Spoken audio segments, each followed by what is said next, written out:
They wake up early, no matter what. Not because they had to, but because they chose to. The oldest elders, the ones who lived the longest and stood the strongest, understood that the day doesn't wait for you. The clock doesn't care if you're tired, lazy, or in pain. These people weren't lying in bed letting life pass them by. They were up before sunrise when the world was still silent, and they were already moving. Not checking phones, not sipping lattes. They were preparing, planning, doing. Waking up early isn't just about time, it's about discipline. It's about reclaiming control before the chaos starts. Most people today hit snooze 5 times, then crawl through the morning like victims. Not these elders. They trained themselves. No alarms, no motivation videos, no comfort. Just pure habit, pure discipline. When your body says stay in bed, and you still rise, that's power. That's how these elders lived. They respected the day by showing up for it before anyone else did. They used those early hours with intention, walking, breathing, reading, thinking. They weren't running from silence. They embraced it. That peace before the noise, that's where clarity lives. They connected with themselves, reviewed their goals, handled small tasks before the world even blinked. It wasn't about speed. It was about presence. Every morning was a ritual of strength, not weakness. Waking up early wasn't just physical. It was mental warfare, a message to life. I'm here and I'm ready. They did it through winters, through grief, through fatigue. And that's the point. Anybody can wake up early when life is easy. But the ones who did it through heartbreak, through sickness, through aging bones, they built a different kind of resilience. The kind that keeps you alive, alert, and hungry when others give up. That kind of consistency adds years to your life. Not because it's magic, but because it's mastery. Mastery over comfort, over distraction, over self-pity. The ones who lived the longest didn't wait for perfect mornings. They made them. They didn't rely on chance, they relied on choice. Every early morning was a battle won. And when you stack those wins every single day for decades, that's how you outlive the excuses, outlast the pain, and outgrow the limits. That's how they did it. And if you want a long life, don't chase comfort. Chase that alarm clock. Get up, get out, and get after it.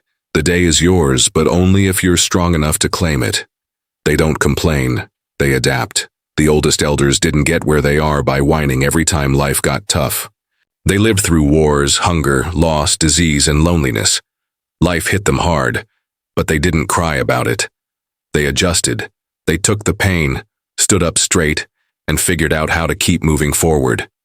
Complaining was never an option, because they knew it didn't solve anything. Complaining wastes energy, and they didn't have time for that. These elders understood a simple truth. Life doesn't care how you feel. The world isn't going to stop just because you're tired or hurting, so they didn't wait for ideal conditions. They adapted to whatever was in front of them. If they lost someone, they grieved, and then they carried on. If their body broke down, they adjusted how they moved. If their finances crashed, they found another way to make it work. They didn't blame others. They didn't blame the government, their age, or their luck. They took responsibility and made decisions based on what they could control. It's not that they didn't feel pain. They felt all of it, but they didn't let it define them. That's the difference. Modern culture teaches people to focus on their problems. These elders focused on solutions. They didn't dwell on how unfair life was.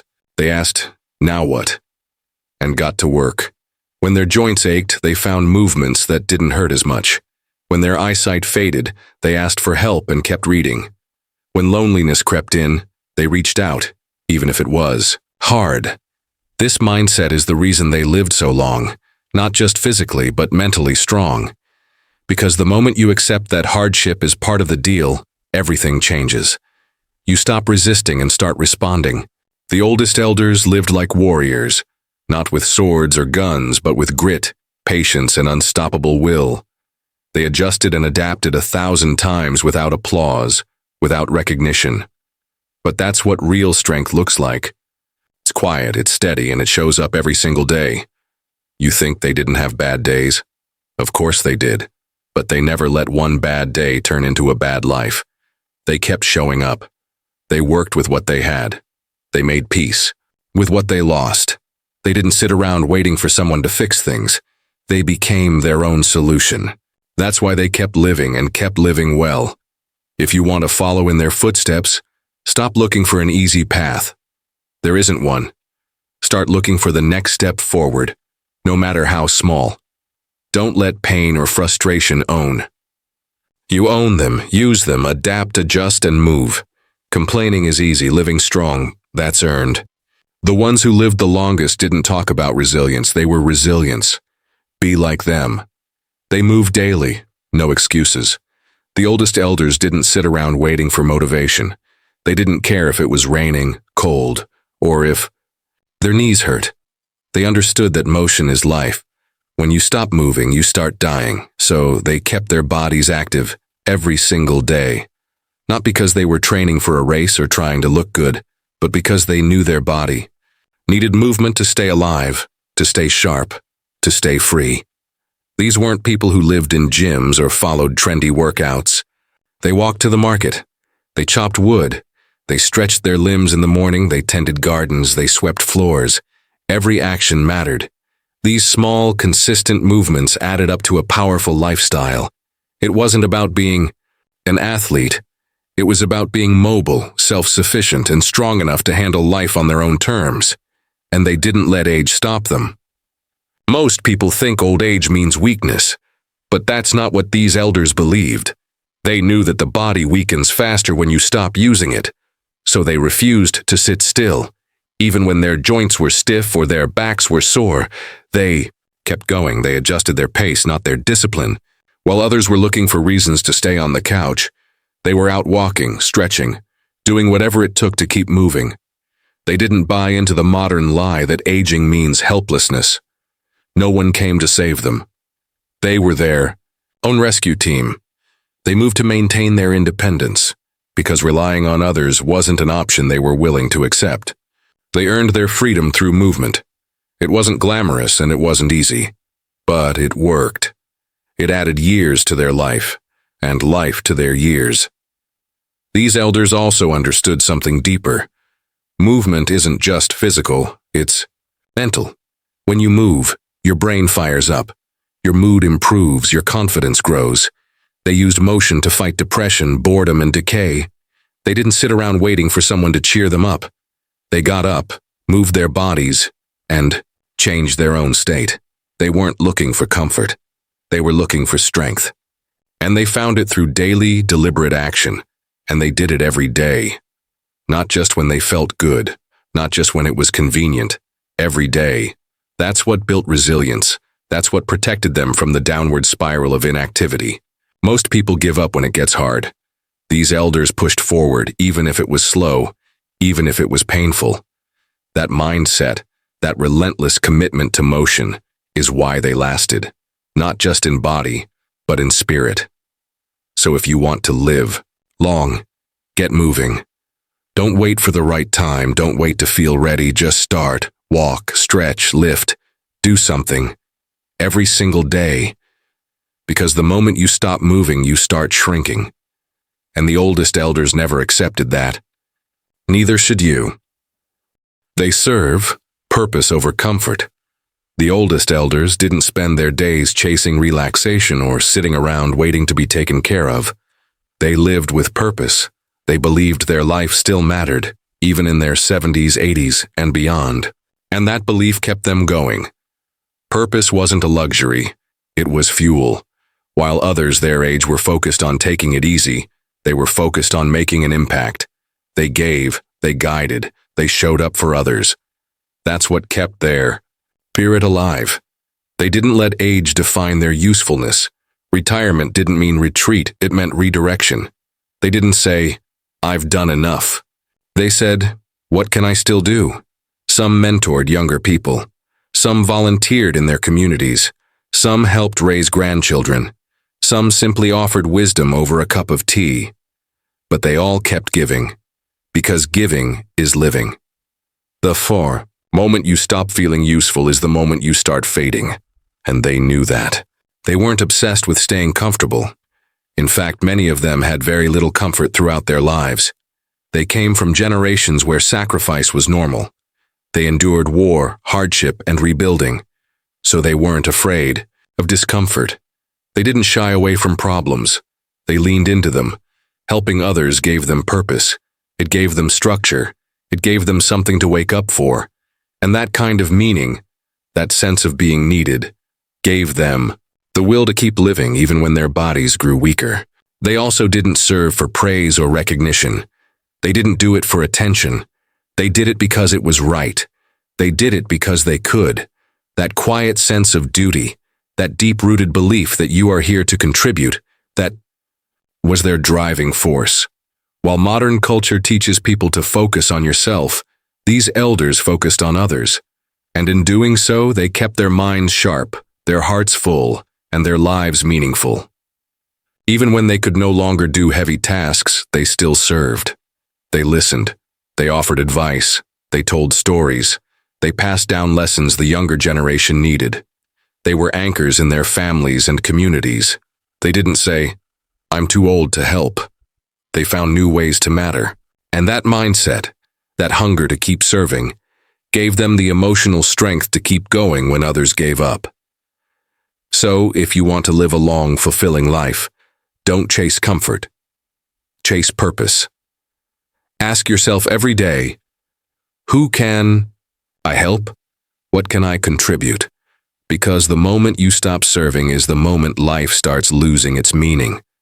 The oldest elders understood that. They weren't just old. They were valuable, vital, and deeply connected to the world around them. That's the mindset that kept them alive. And it's the mindset that can keep you alive too. They faced the truth, not illusions. The oldest elders didn't lie to themselves. They didn't pretend life was easy or fair or perfect. They faced reality with open eyes and a steady heart.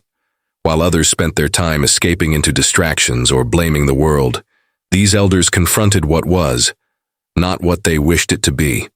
That mindset built a kind of inner strength. You can't fake. They knew life came with pain, loss, aging, and eventually death. And they didn't run from any of it. They were honest about their struggles. If something hurt, they acknowledged it. But they didn't let it define them. They didn't waste time pretending everything was fine, nor did they drown in self-pity. They took the truth, accepted it, and asked themselves what they were going to do about it. That's the difference. Most people get stuck wishing things were different. These elders got to work within the reality they had. And because of that, they built emotional resilience that carried them through the hardest seasons of life. They didn't chase youth. They didn't fear old age. They didn't lie to themselves about getting weaker or slower. They adapted, but they never denied where they were. When they lost people they loved, they grieved fully. They didn't numb themselves. When their bodies began to slow down, they adjusted their habits, but they never pretended it wasn't happening. That honesty with themselves gave them peace and power. You can't build a strong foundation on lies. These elders knew the truth was heavy, but they carried it anyway. They also didn't fall for modern illusions, the kind that tell you happiness is found in constant entertainment, instant gratification, or pretending problems don't exist. They weren't looking to be comfortable all the time. They were looking to be strong, useful, and real. They found joy not in denial, but in deep presence. They looked hardship in the face and said, "I'm still here." They didn't chase perfection. They accepted imperfection and kept showing up, and when it came to death, they didn't run from it. They knew it was part of life. They didn't fear talking about it. They prepared for it. They lived in a way that made peace with the end, because they had truly lived. That acceptance gave them clarity. It stripped away the noise and focused them on what mattered most: relationships, meaning, contribution. They didn't waste their final years pretending they were immortal. They lived with urgency, humility, and full presence. So if you want to live long, stop lying to yourself. Look in the mirror and tell the truth about your health, your habits, your pain, your potential. Face it all. Don't hide, because truth isn't your enemy. Denial is. The oldest elders didn't get there by faking it. They got there by facing it. And that's the path to a real, lasting life. If you truly want to live a long, meaningful life, stop chasing shortcuts and start learning from the ones who've actually done it. The oldest elders. They didn't rely on luck. They relied on discipline, truth, and purpose. They woke up early, ready to face the day before the world made excuses. They didn't complain. They adapted. Life hit them hard, and they hit back harder with quiet strength. They moved every day, even when it hurt, because they understood that motion is survival. They lived for more than themselves, serving others and finding purpose in contribution, not comfort. And most importantly, they faced reality with courage. No lies, no denial, just raw honesty and resilience. These habits weren't flashy. They weren't glamorous, but they were powerful. They built lives that endured. And if you want to do the same, it starts with action. Not tomorrow, today. Take control of your time. Take responsibility for your choices. Stop hiding from the hard parts of life and start using them to grow. The path to a long life isn't easy, but it's simple. And the oldest elders have already shown us the way. Now it's your turn to walk it.